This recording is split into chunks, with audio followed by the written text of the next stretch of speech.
निर्मला सीतारमण वित्त मंत्री,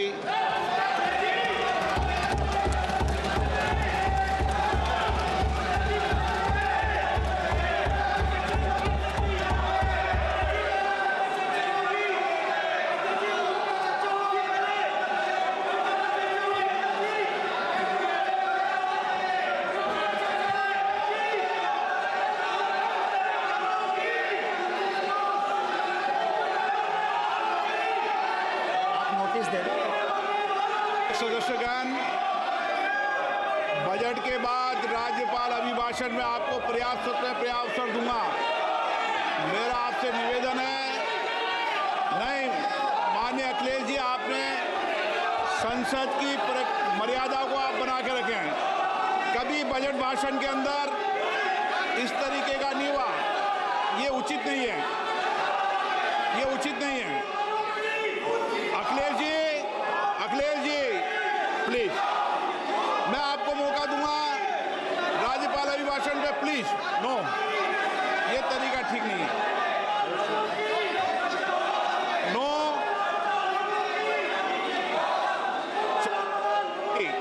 राज्यपाल अभिभाषण पे चर्चा होगी। नो तरीका। Honorable Speaker, I present the budget for 25-26.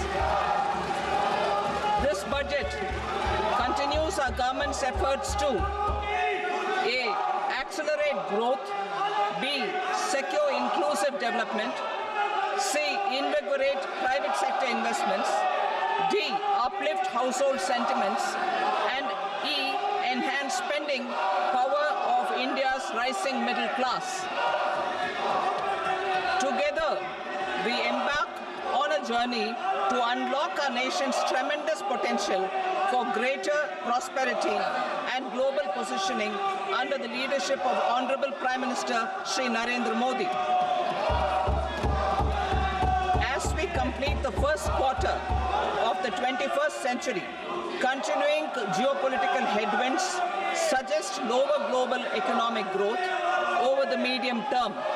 However, our aspiration for a Vikasit Bharat inspires us, and the transformative work we have done during our government's first 2 terms guides us to march forward resolutely. Our economy is the fastest growing among all major economies. Our development track record for the past 10 years and structural reforms have drawn global attention. Confidence in India's capability and potential has only grown in this period. We see the next 5 years as a unique opportunity to realize Sabka Vikas, stimulating balanced growth of all regions. The great Telugu poet and playwright Gurujada Apparao had said, "Deshamante matti kadoy, deshamante manushuloy," meaning a country is not just its soil, a country is its people. In line with this, for us, Vikasit Bharat encompasses zero poverty, 100% quality good school education, access to high quality, affordable and comprehensive health care, 100% skilled labor with meaningful employment, 70% women in economic activities, and farmers making our country the food basket of the world. In this budget, the proposed development measures span 10 broad areas, focusing on Garib, youth, Annadata, and Nari, spurring agricultural growth and productivity, building rural prosperity and resilience, taking everyone together on an inclusive growth path, boosting manufacturing and furthering Make in India, supporting MSMEs, enabling employment-led development, investing in people, economy, and innovation, securing energy supplies, promoting exports, and nurturing innovation. For this journey of development, our 4 powerful engines are agriculture, MSME, investments, and exports. The fuel, our reforms. Our guiding spirit, inclusivity, and the destination, Vikasit Bharat. This budget aims to initiate transformative reforms across 6 domains. During the first 5 years, these will augment our growth potential and global competitiveness. The domains are taxation, power sector, urban development, mining, financial sector, and regulatory reforms. Agriculture as the first engine. Now I move to specific proposals, beginning with agriculture as the first engine.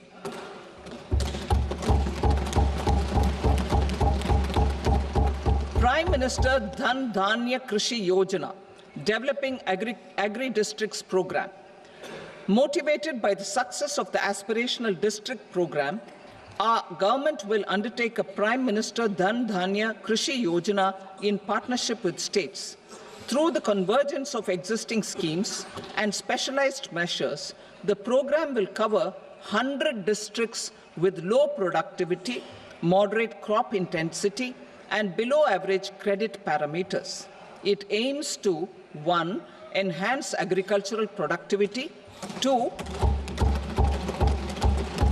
Adopt crop diversification and sustainable agricultural practices, 3. Augment post-harvest storage at the panchayat and block level, 4. Improve irrigation facilities, and 5. Facilitate availability of long-term and short-term credit. This program is likely to help 1.7 crore farmers. Building rural prosperity and resilience. A comprehensive multi-sectoral rural prosperity and resilience program will be launched in partnership with the states.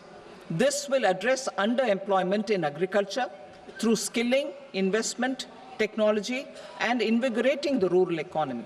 The goal is to generate ample opportunities in rural areas so that migration is an option but not a necessity. The program will focus on rural women, young farmers, rural youth, marginal and small farmers, and landless families. The details are in Annexure A. Domestic best practices will be incorporated, and appropriate technical and financial assistance will be sought from multilateral development banks.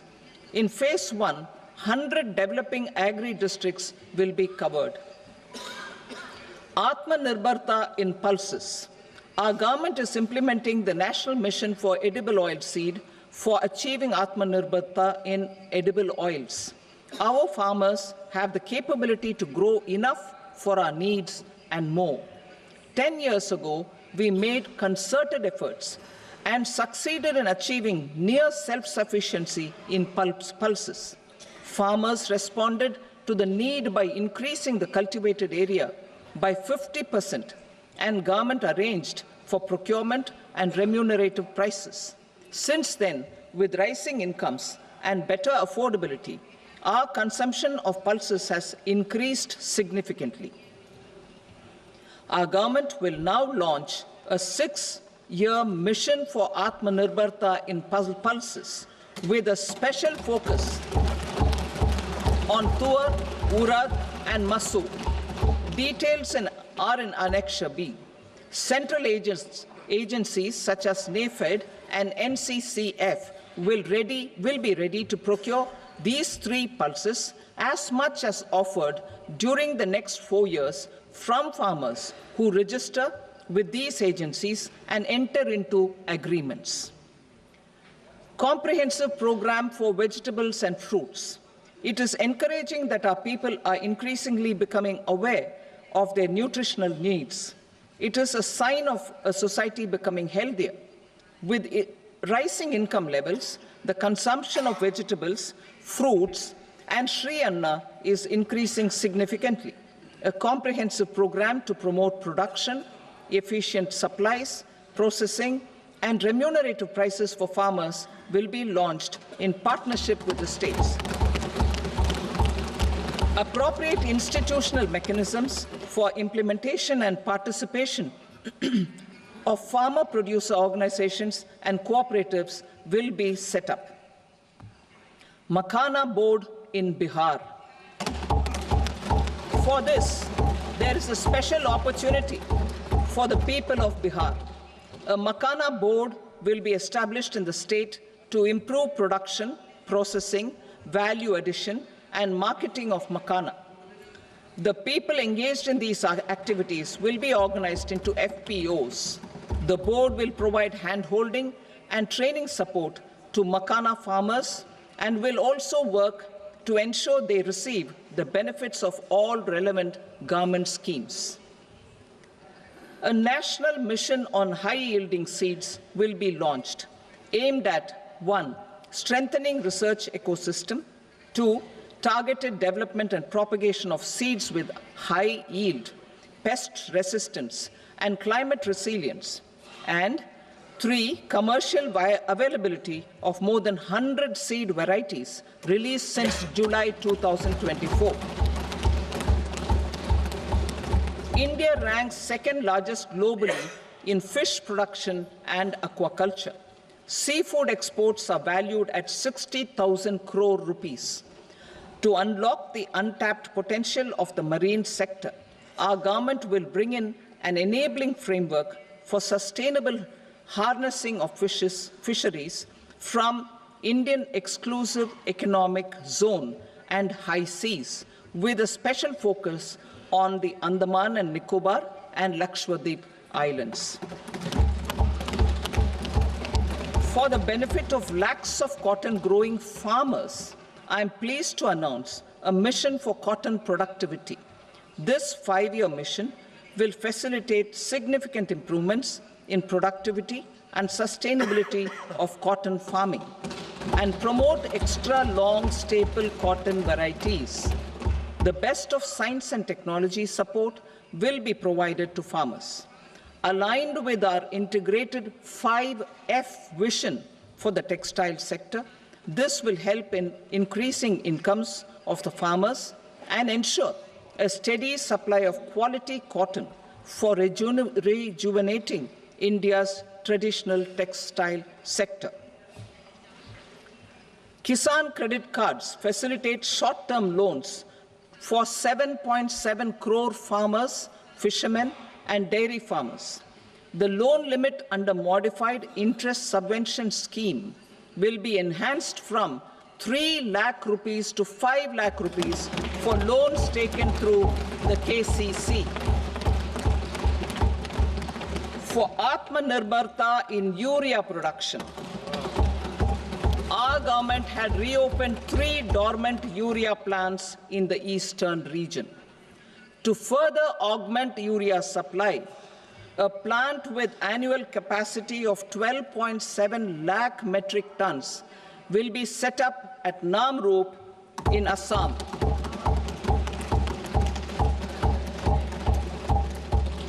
India Post, with 1.5 lakh rural post offices, complemented by the India Post Payment Bank and a vast network of 2.4 lakh Dak Sevaks, will be repositioned to act as a catalyst for the rural economy.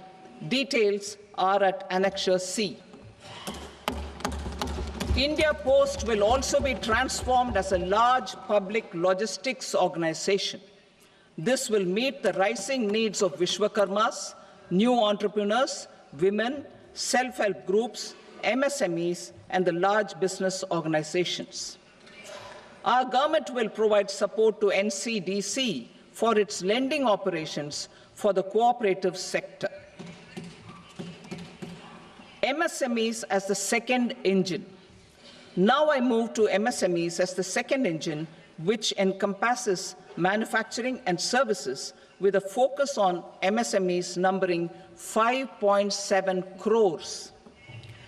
Currently, over 1 crore registered MSMEs, employing 7.5 crore people and generating 36% of our manufacturing, have come together to position India as a global manufacturing hub.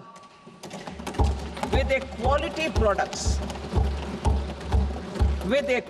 products, These MSMEs are responsible for 45% of our exports. To help them achieve higher efficiencies of scale, technological upgradation, and better access to capital, the investment and turnover limits for classification of all MSMEs will be enhanced to 2.5 and 2 times respectively. This will give them the confidence to grow and generate employment for our youth. The details are given in Annexure D. To improve access to credit, the credit guarantee cover will be enhanced. First, for micro and small enterprises from 5 crore to 10 crore rupees, leading to additional credit of 1.5 lakh crores in the next 5 years.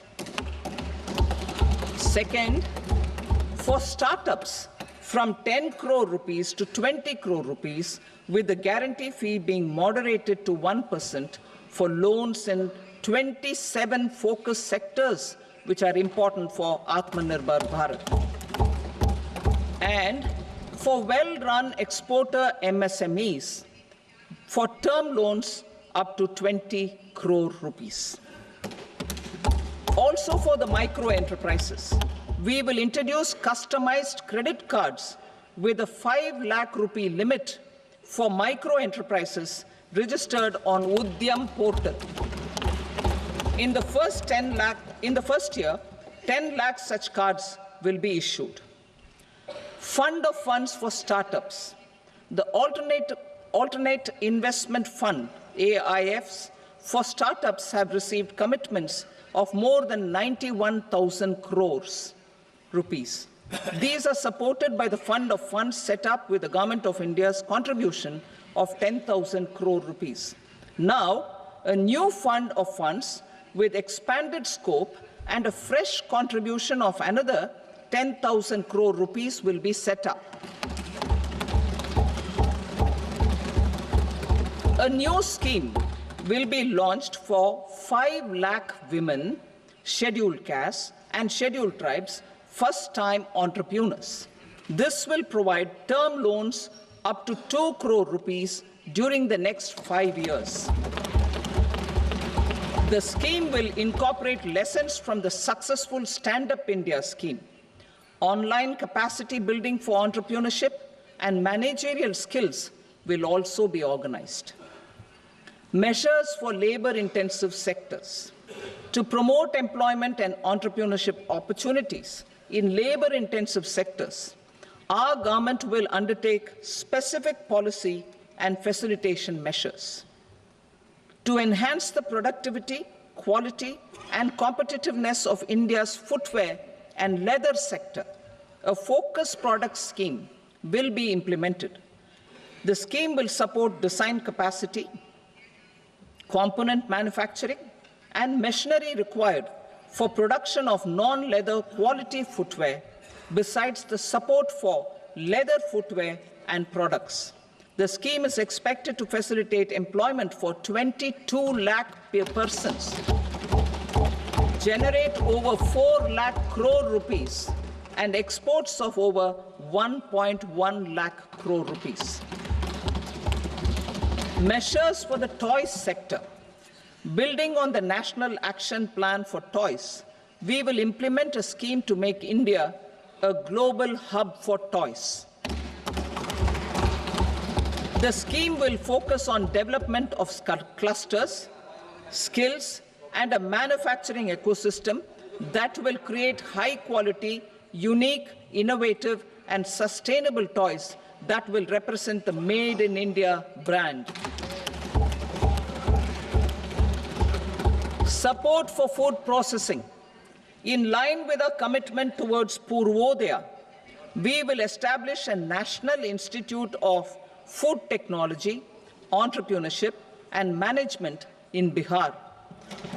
The institute will provide a strong fillip to food processing activities in the entire eastern region.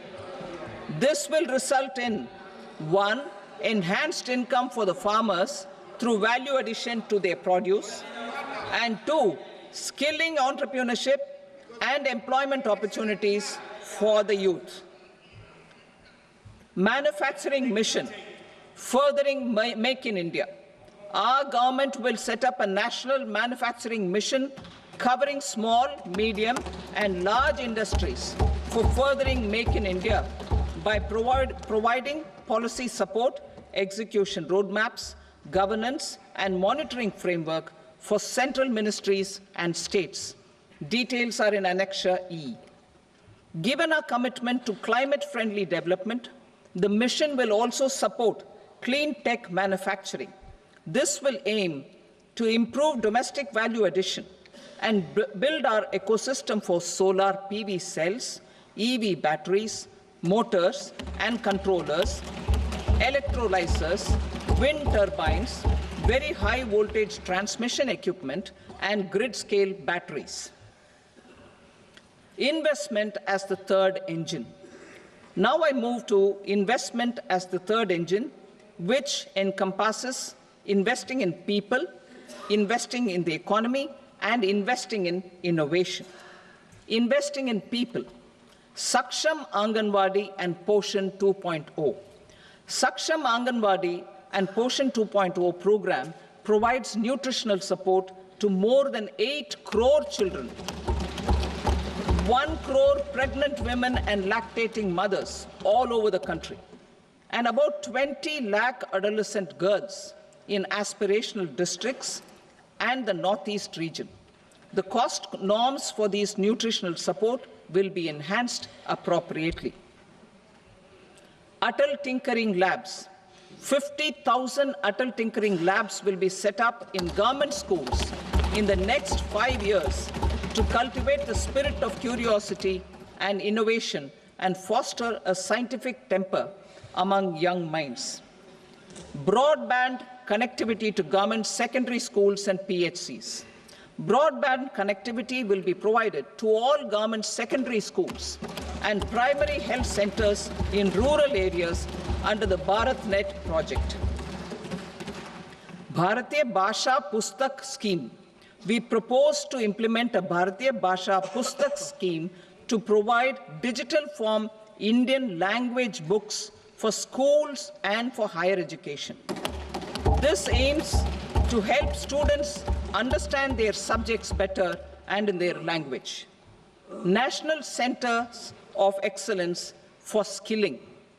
Building on the initiative announced in the July 24 budget, 5 national centers of excellence for skilling will be set up with global expertise and partnerships to equip our youth with the skills required for Make for India, Make for the World manufacturing.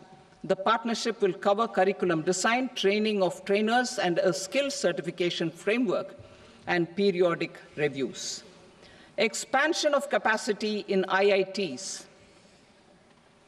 Total number of students in 23 IITs has increased 100% from 65,000 to 1.35 lakh in the past 10 years.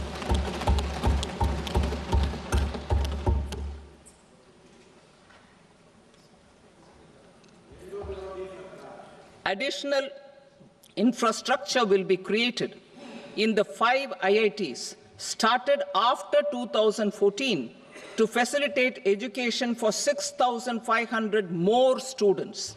Hostel and other infrastructure capacity at IIT Patna will also be expanded.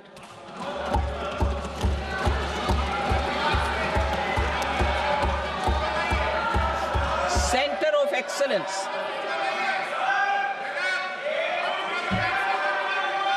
Center of Excellence in AI for Education.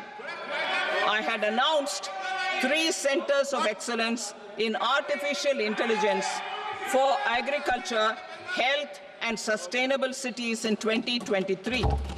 Now a center of excellence in artificial intelligence for education will be set up with a total outlay of 500 crores.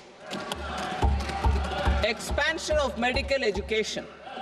Our government has added almost 1.1 lakh undergraduate and postgraduate medical education seats in 10 years, an increase of 130%. In the next year, 10,000 additional seats will be added in medical colleges and hospitals towards the goal of adding 75,000 seats in the next 5 years. Daycare cancer centers in all district hospitals. Our government will facilitate setting up of daycare cancer centers in all district hospitals in the next 3 years. 200 centers will be established in 25-26 itself. Strengthening urban livelihoods. Our government has been giving priority to assisting urban poor and vulnerable groups. A scheme for socio-economic upliftment of urban workers will be implemented to help them improve their incomes, have sustainable livelihoods, and a better quality of life. PM Swanidhi scheme has benefited more than 68 lakh street vendors, giving them respite from high-interest informal sector loans. Building on this success, the scheme will be revamped with enhanced loans from banks, UPI-linked credit cards with 30,000 rupees limit, and capacity building support. Social Security Scheme for welfare of online platform workers. Gig workers of online platforms provide great dynamism to the new age services economy. Recognizing their contribution, our government will arrange for their identity cards and registration on the e-Shram portal. They will be provided health care under PM Jan Arogya Yojana. This measure is likely to assist nearly 1 crore gig workers.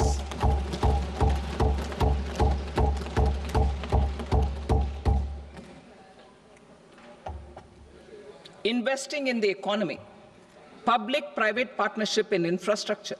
Each infrastructure-related ministry will come up with a 3-year pipeline of projects that can be implemented in PPP mode. States will also be encouraged to do so and can seek support from the India Infrastructure Project Development Fund, which is a scheme to prepare PPP proposals. Support to states for infrastructure. An outlay of 1.5 lakh crore is proposed for the 50-year interest-free loans to states for capital expenditure and incentives for reforms. Building on the success of the first asset monetization plan announced in 2021, the second plan for 2025 to 30 will be launched to plow back capital of 10 lakh crore in new projects. Regulatory and fiscal measures will be fine-tuned to support the plan. Jal Jeevan Mission. Since 2019, 15 crore households representing 80% of India's rural population have been provided access to portable tap water connections. To achieve 100% coverage, I am pleased to announce the extension of this mission until 2028 with an enhanced total outlay. The mission's focus will be on the quality of infrastructure and O&M of rural piped water supply schemes through Jan Bhagidari. A separate MOU or separate MOUs will be signed with the states and union territories to ensure sustainability and citizen-centric water services delivery. Urban sector reforms.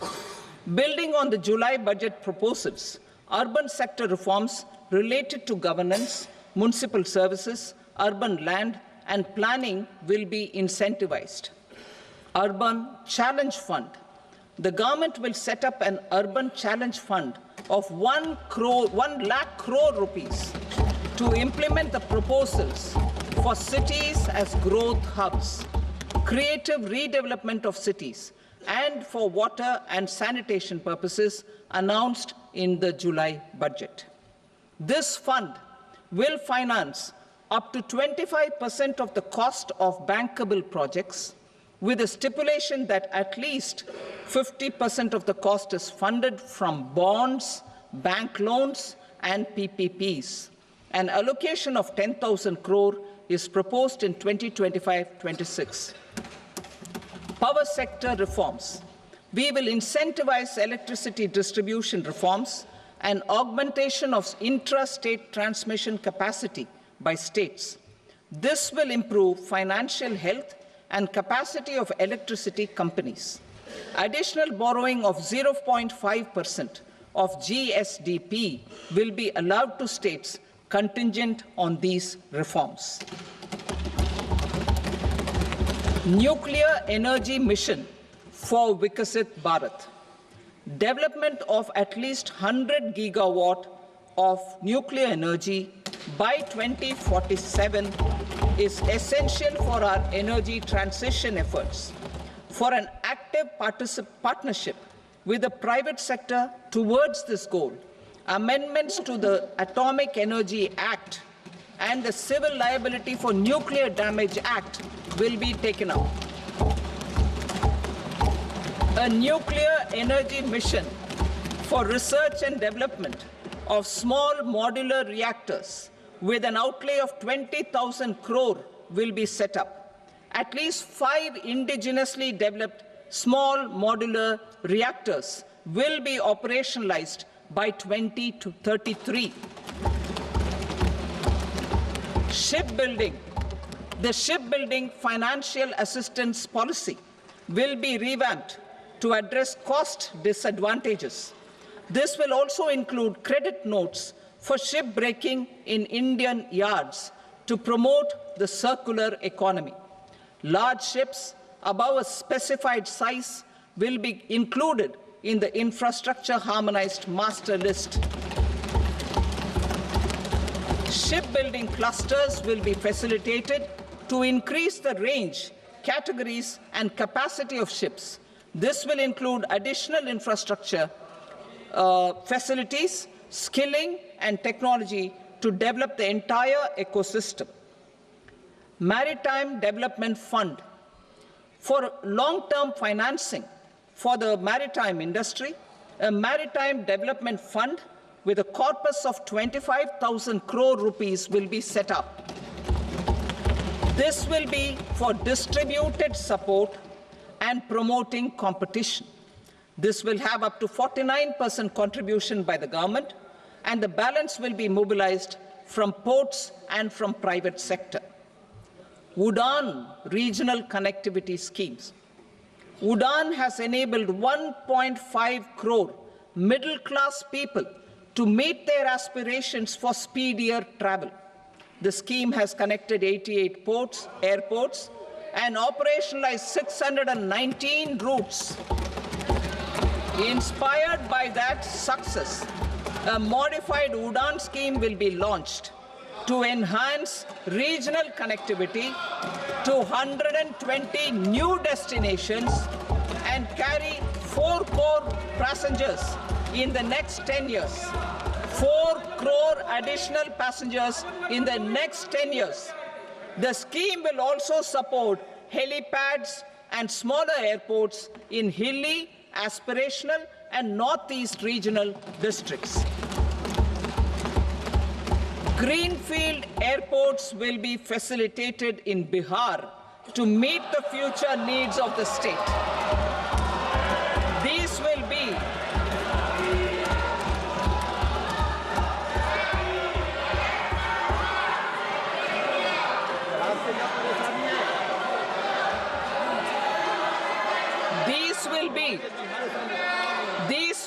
in addition to the expansion of the capacity of Patna Airport and a brownfield airport in Beta.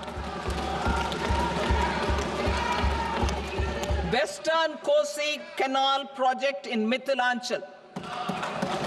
Financial support will be provided for the Western Kosi Canal ERM project benefiting a large number of farmers, cultivating over 50,000 hectares of land in the Mithilanchal region of Bihar.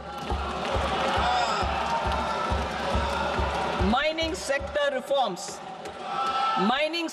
reforms, including those for minor minerals, will be encouraged through sharing of best practices and institutions of a state mining index. A policy for recovery of critical minerals from tailings will be brought out. Under the special window for affordable and mid-income housing, SWAMI, 50,000 dwelling units in stressed housing projects have been completed and keys handed over to home buyers. Another 40,000 units will be completed in 2025, further helping middle-class families who were paying EMIs on loans taken for apartments while also paying rent for their current dwellings.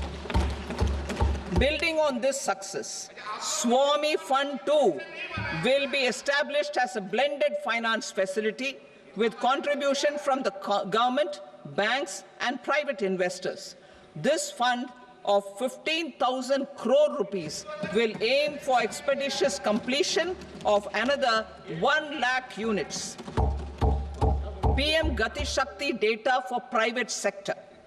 For furthering PPPs and assisting the private sector in project planning, access to relevant data and maps from the PM Gati Shakti portal will be provided.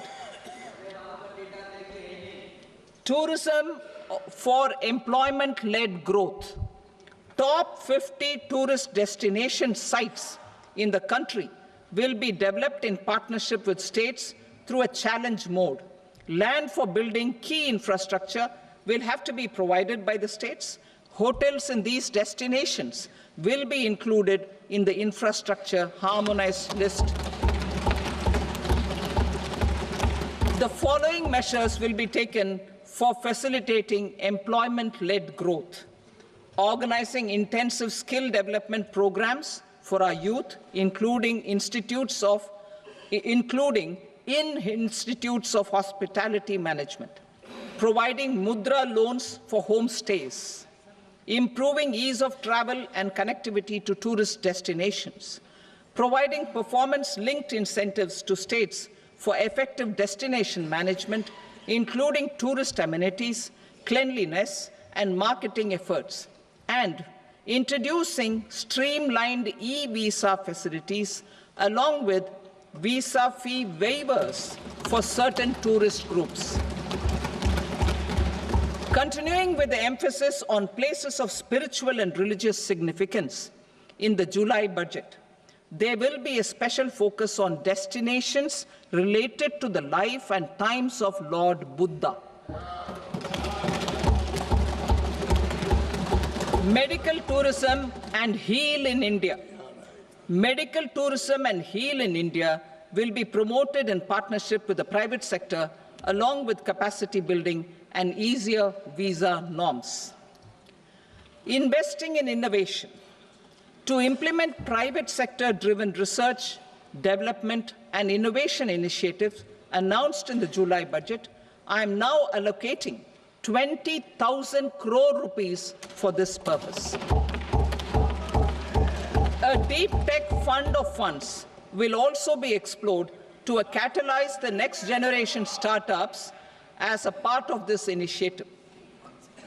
In the next 5 years, under the PM Research Fellowship Scheme, we will provide 10,000 fellowships for technological research in IITs and IISc with enhanced financial support.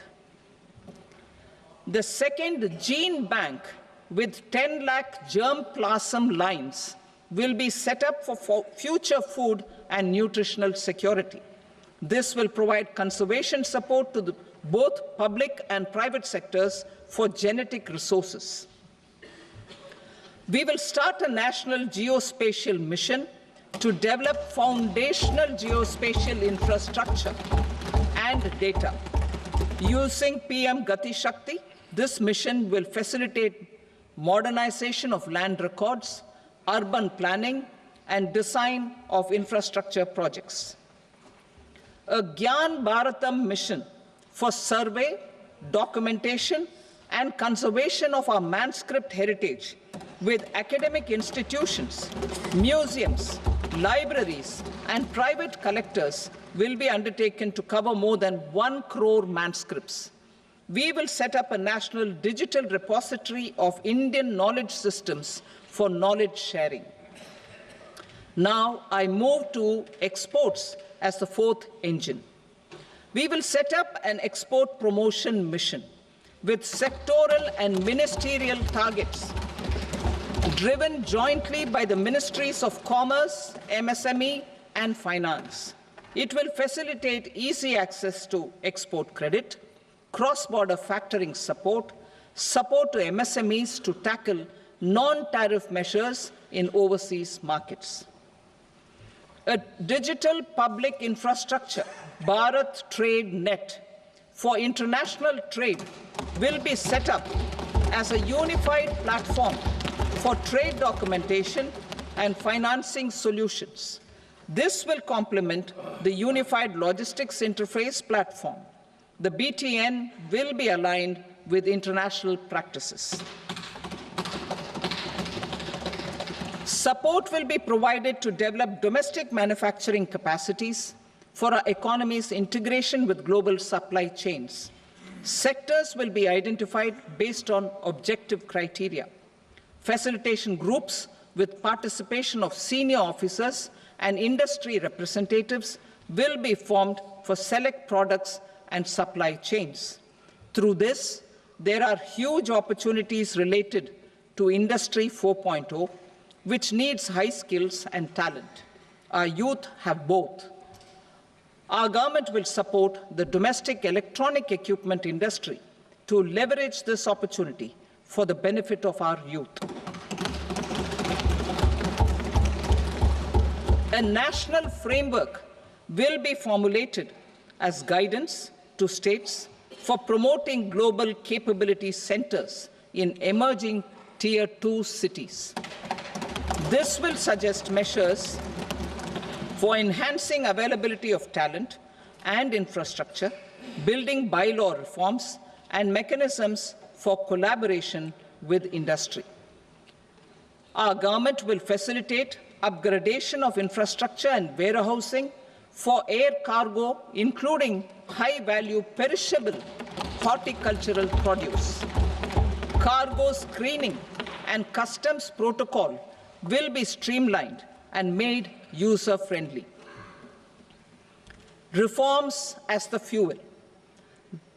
Over the past 10 years, our government has implemented several reforms for convenience of taxpayers, such as faceless assessment, 2, taxpayer charter, 3, faster returns, 4, almost 99% returns being on self-assessment, and 5, Vivad Se Vishwas scheme.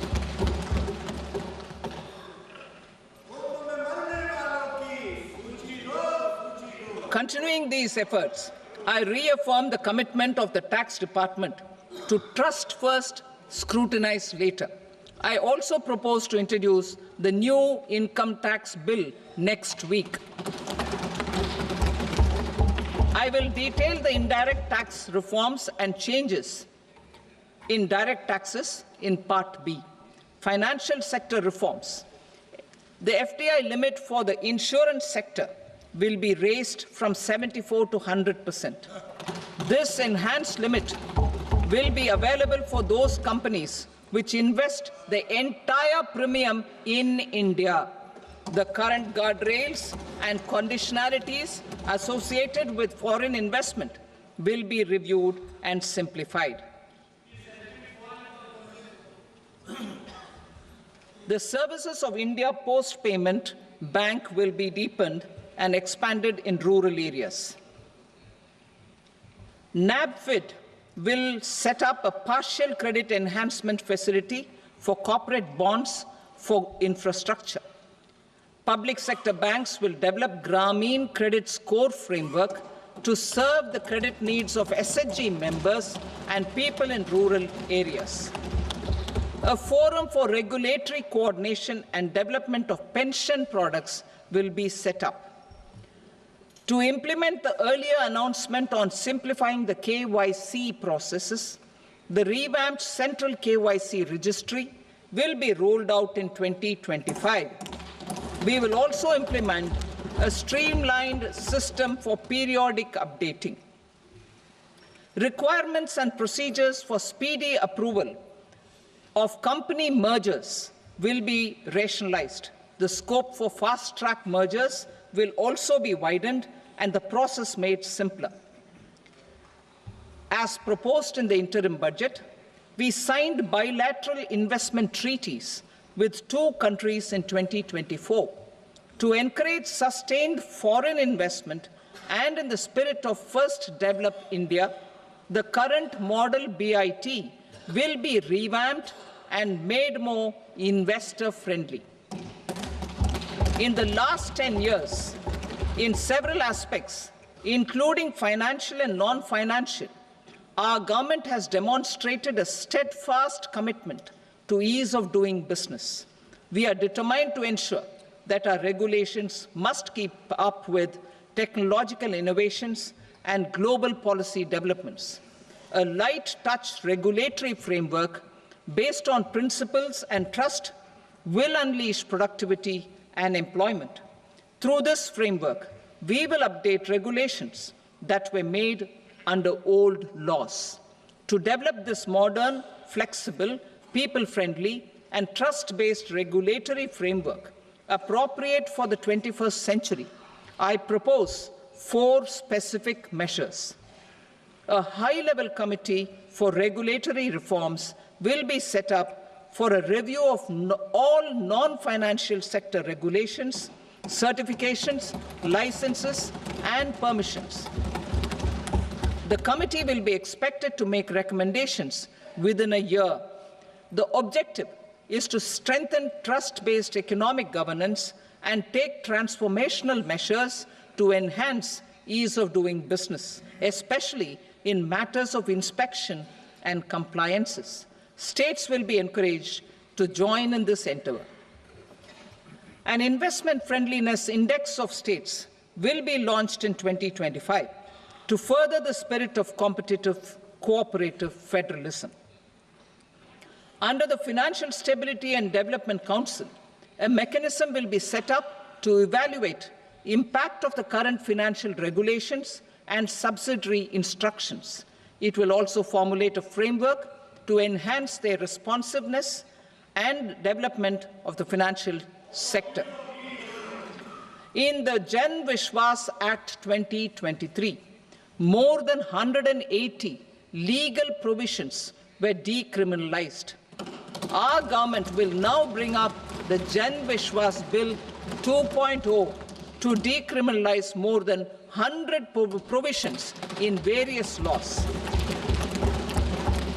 I now move to fiscal policy. In the July budget, I had committed to staying the course for fiscal consolidation. Our endeavor will be to keep the fiscal deficit each year such that central government debt remains on a declining path as a percentage of the GDP.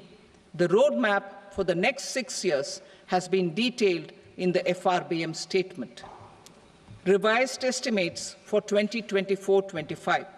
The revised estimate of the total receipts other than borrowings is 31.47 lakh crore rupees, of which the net tax receipts are 25.57 lakh crore rupees. The revised estimate of the total expenditure is 47.16 lakh crore rupees, of which the capital expenditure is about 10.18 lakh crore rupees.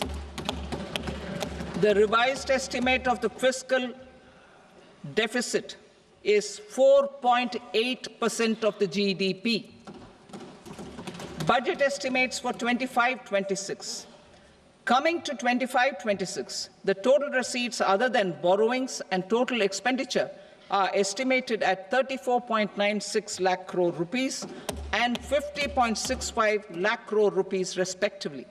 The net tax receipts are estimated at 8.37 lakh crore rupees.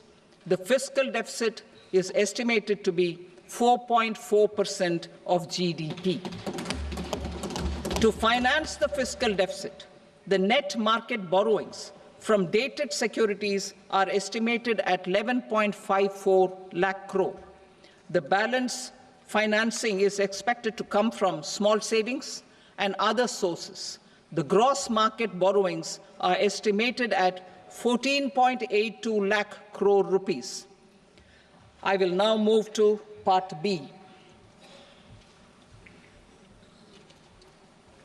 Indirect taxes. My proposals relating to customs aim to rationalize tariff structure and address duty inversion. These will also support domestic manufacturing and value addition, promote exports, facilitate trade, and provide relief to common people. Rationalization of customs tariff structure for industrial goods. As a part of comprehensive review of customs rate structure announced in July 2024 budget, I propose to 1. Remove 7 tariff rates. This is over and above the 7 tariff rates removed in 23-24 budget. After this, there will be only 8 remaining tariff rates, including 0 rate. 2. Apply appropriate cess to broadly maintain effective duty incidence, except on a few items where such incidence will reduce marginally. 3. Levy not more than 1 cess or surcharge. Therefore, I propose to exempt social welfare surcharge on 82 tariff lines that are subject to a cess. I shall now take up sector-specific proposals. To provide relief to patients, particularly those suffering from cancer, rare diseases, and other severe chronic diseases, I propose to add 36 life-saving drugs and medicines to the list of medicines fully exempted from basic custom duty.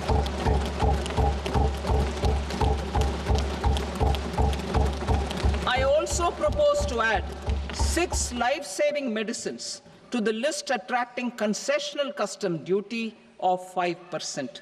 Full exemption and concessional duty will also respectively apply on the bulk drugs for manufacture of the above. Specified drugs and medicines under patient assistance programs run by the pharmaceutical companies are fully exempt from BCD, provided the medicines are supplied free of cost to the patients. I propose to add 37 more medicines along with 13 new patient assistance programs. Support to domestic manufacturing and value addition. Critical minerals. In the July 2024 budget, I had fully exempted BCD on 25 critical minerals that are not domestically available. I had also reduced BCD of 2 other such minerals to provide a major fillip to their processing, especially by MSMEs. Now, I propose to fully exempt cobalt powder and waste, the scrap of lithium-ion battery, lead, zinc, and 12 more critical minerals. This will help secure their availability for manufacturing in India and promote more jobs for our youth. To promote domestic production of technical textile products such as agro-textiles, medical textiles, and geotextiles at competitive prices, I propose to add 2 more types of shuttle-less looms to the list of fully exempted textile machinery.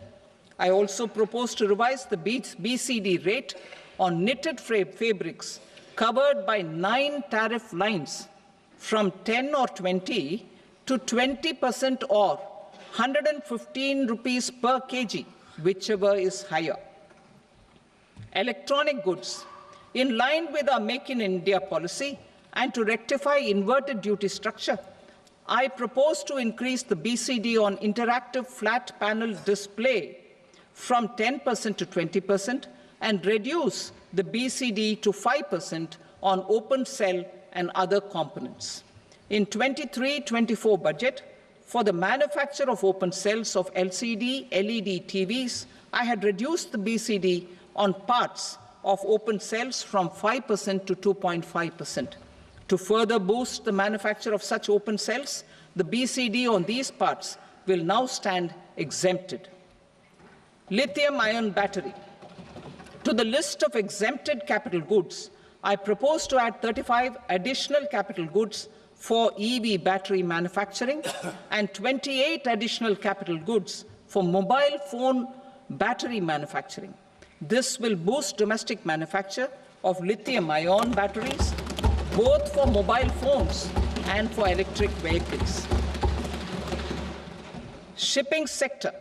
Considering that shipbuilding has a long gestation period, I propose to continue the exemption of BCD on raw materials, components, consumables, or parts for the manufacture of ships for another 10 years.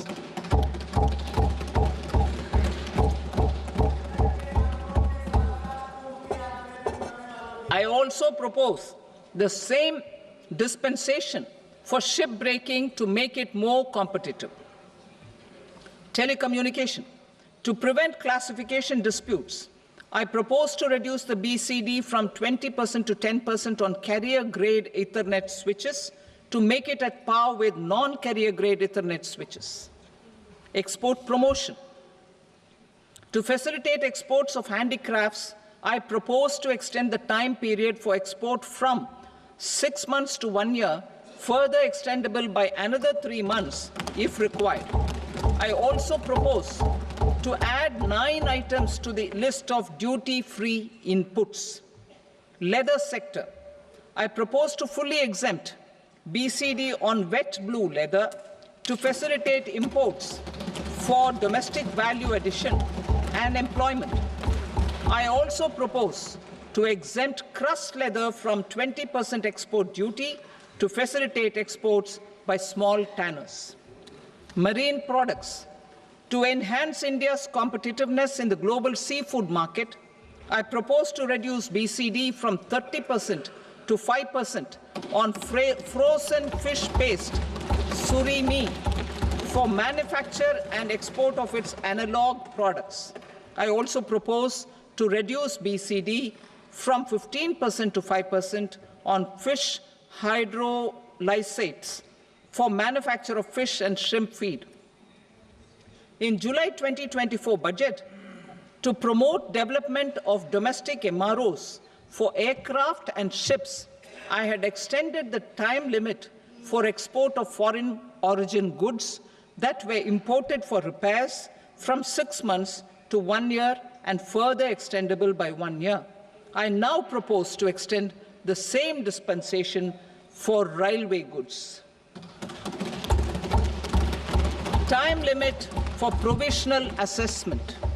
Presently, the Customs Act 1962 does not provide any time limit to finalize provisional assessments, leading to uncertainty and cost to trade. As a measure of promoting ease of doing business, I propose to fix a time limit of 2 years, extendable by a year, for finalizing the provisional assessment. I propose to introduce a new provision that will enable importers or exporters, after clearance of goods, to voluntarily declare material facts and pay duty with interest but without penalty.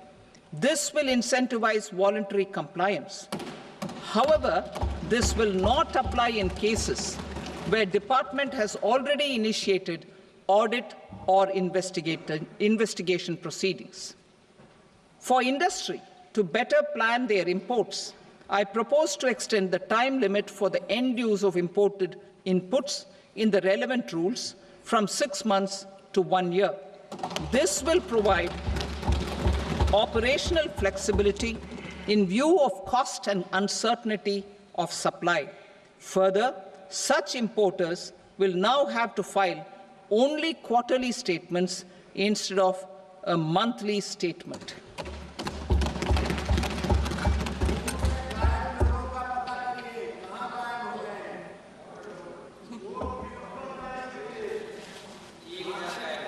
I now come to my direct tax proposals. In Part A, I have briefly underlined taxation reforms as one of key reforms to realize our vision of Vikasit Bharat. In respect of criminal law, our government had earlier ushered in Bharatiya Nyaya Sanhita, replacing Bharatiya Danda Sanhita. I am happy to inform this august House and the country that for new income tax bill will carry forward the same spirit of Nyaya in its drafting as well. The new bill will be clear and direct in text, with close to half of the present law in terms of both chapters and words. It will be simple to understand for taxpayers and tax administrators, leading to tax certainty and reduced litigation. Reforms, however, are not a destination. They are means to achieve good governance for our people and economy. Providing good governance primarily involves being responsive. The Tirukural captures this in verse 542, which reads, "Vaanokki vaazhum ulagallam, mannavan kol nokki vaazhum kudi," meaning, just as the living beings live expecting rains, citizens live expecting good governance. Our government is committed to keeping an ear to the ground and a finger on the pulse and responding while balancing our national building efforts.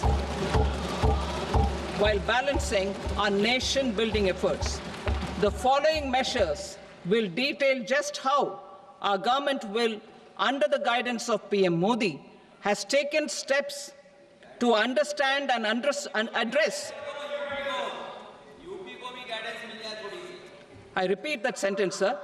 The following measures will detail just how our government, under the guidance of PM Modi, has taken steps to understand and address the needs voiced by our citizens. My tax proposals are guided by this spirit. The objectives of my proposals are as follows: personal income tax reforms with special focus on middle class, rationalization of TDS and TCS for easing difficulties, encouraging voluntary compliance, reducing compliance burden, ease of doing business, employment and investment.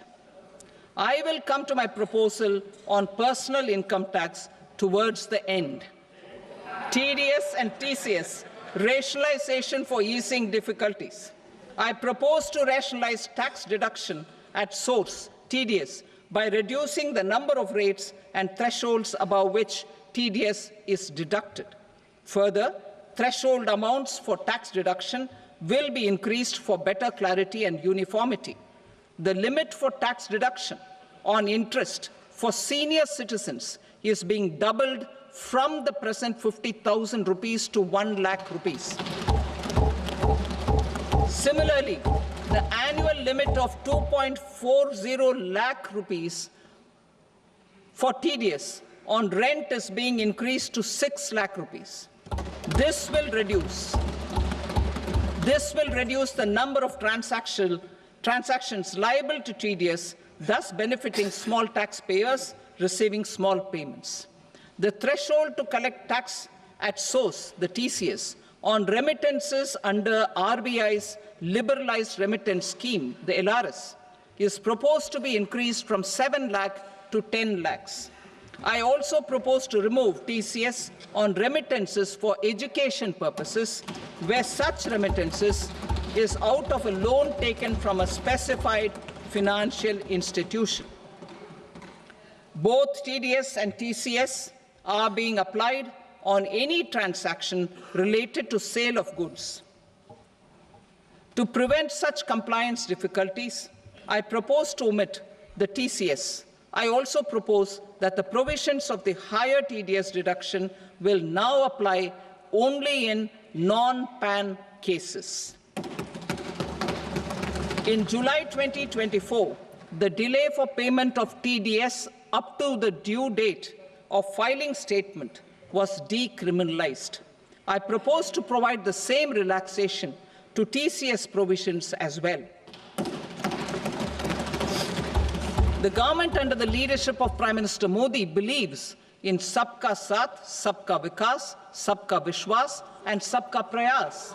In line with this, we brought in updated return facility in 2022 for voluntary compliance by taxpayers who had omitted to report their correct income. Our trust in taxpayers was proved right. Nearly 90 lakh taxpayers voluntarily updated their incomes by paying additional tax. Taking this trust further, I now propose to extend the time limit to file updated returns for any assessment year from the current limit of 2 years to 4 years. I propose to reduce the compliance burden for small charitable trusts and institutions by increasing their period of registration from 5 years to 10 years. It is also proposed that disproportionate consequences do not arise for minor defaults such as incomplete applications filed by charitable entities. Presently, taxpayers can claim the annual value of self-occupied properties as nil only on the fulfillment of certain conditions. Considering the difficulties faced by taxpayers, it is proposed to allow the benefit of 2 such self-occupied properties without any condition. To streamline the process of transfer pricing and to provide an alternative to yearly examination, I propose to introduce a scheme for determining arm's length price of international transaction for a block period of 3 years. This will be in line with global best practices. With a view to reduce litigation and provide certainty in international taxation, the scope of safe harbor rules is being expanded. A number of senior and very senior citizens have very old national savings scheme accounts. As interest is no longer payable on such accounts, I propose to exempt withdrawals made from NSS by individuals on or after 29th August 2024. I am also proposing to allow similar treatment to NPS Vatsalya accounts as is available to normal NPS accounts subject to overall limits. In my speech in July 2024, I had promised that all processes, including giving effect to appellate orders, shall be digitalized and made paperless over the next 2 years. So I'm happy to announce that digitalization is being made operational now. In July 2024, we brought in the Vivad Se Vishwas scheme to resolve income tax disputes pending in appeal. The scheme has received a great response, with nearly 33,000 taxpayers having availed of the scheme to settle their disputes. I have a few proposals to promote investment and employment.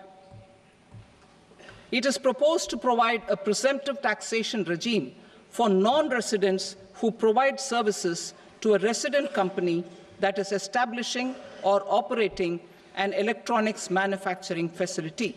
I further propose to introduce a safe harbor for tax certainty for non-residents who store components for supply to specified electronics manufacturing units. Presently, the tonnage tax scheme is available only to sea-going ships.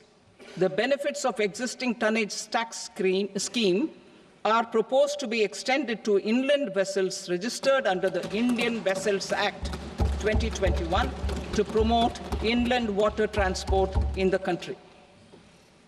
Extension for incorporation of startups.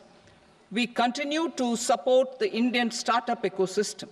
I propose to extend the period of incorporation by 5 years to allow the benefit available to startups which are incorporated before 1/4/2030.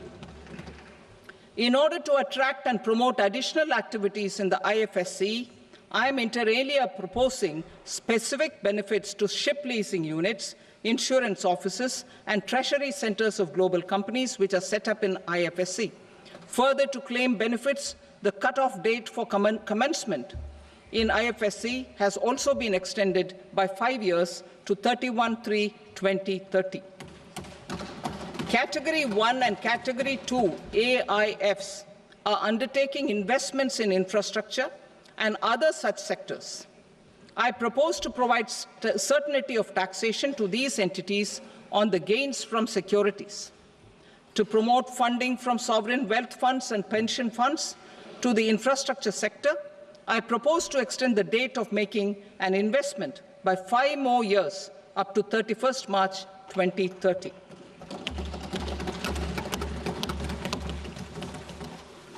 Personal income tax reforms with special focus on middle class.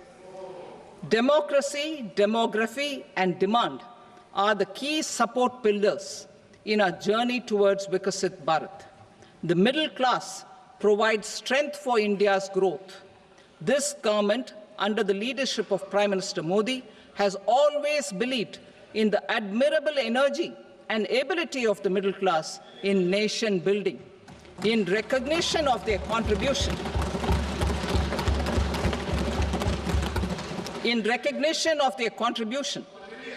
we have periodically reduced their tax burden. Right after 2014, the nil tax slab was raised to 2.5 lakhs of rupees, which was further raised to 5 lakh rupees in 2019 and to 7 lakh rupees in 2023.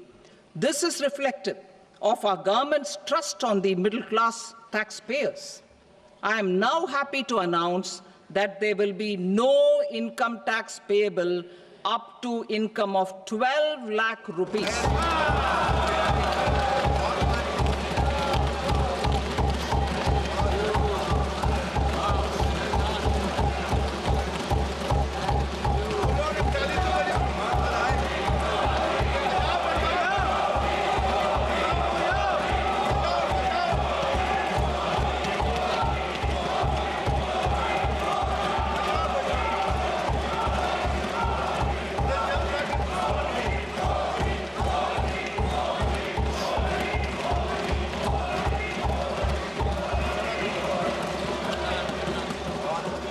So, average income of 1 lakh per month, other than the special rate income such as capital gains, under the new regime.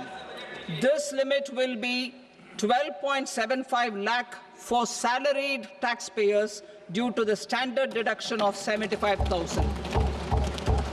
Slabs and rates are being changed across the board to benefit all taxpayers.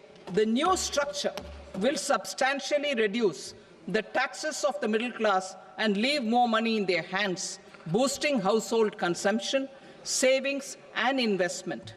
In the new tax regime, I propose to revise tax rate structures as follows: 0 to 4 lakh rupees nil, 4.8 lakh rupees to 4 to 8 lakh rupees 5%, 8 to 12 lakh rupees 10%, 12 to 16 lakh rupees 15%, 16 to 20 lakh rupees 20%, 20 to 24 lakh rupees 25%, and above 24 lakh rupees 30%. To taxpayers up to 12 lakh of normal income, other than special rate income such as capital gains. I read that again.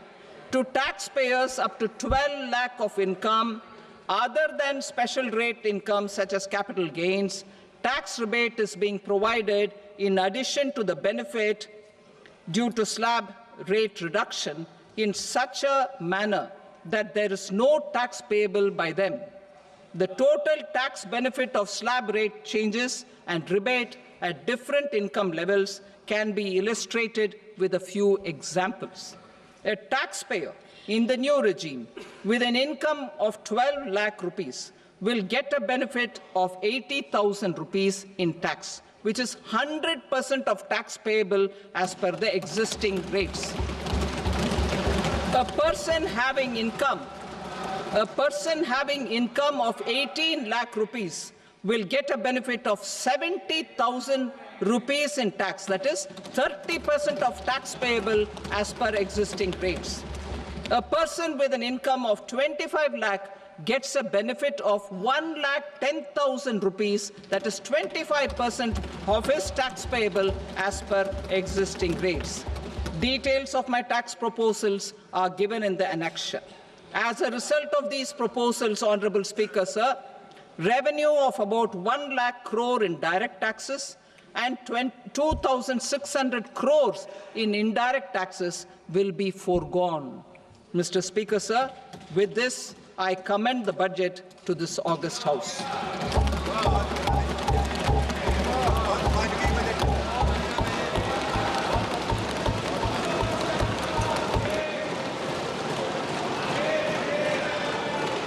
Item number 2, Srimati Nirmala Sitharaman. Sir, with your permission, I rise to lay on the table the following statements under Section 3(1) of the Fiscal Responsibility and Budget Management Act 2003. Medium-term fiscal policy cum fiscal policy strategy statement and macroeconomic framework statement. Item number 3, Srimati Nirmala Sitharaman. Sir, with your permission, I rise to move for leave to introduce the Finance Bill 2025. प्रश्न ये है कि विधेयक को पुनर्स्थापित करने की अनुमति प्रदान की जाए। जो सदस्य इसके पक्ष में हाँ गए, जो सदस्य विरोध में ना गए, मेरे विचार में निर्णय हाँ वालों के पक्ष में हुआ, हाँ वालों के पक्ष में अनुमति प्रदान की जाती है। माननीय मंत्री जी, अब विधेयक को पुनर्स्थापित करें। Sir, I introduce the bill. Thank you. सभा की कार्रवाई सोमवार दिनांक 3 फरवरी 2025 को प्राप्त 11 बजे तक के लिए स्थगित की जाती है।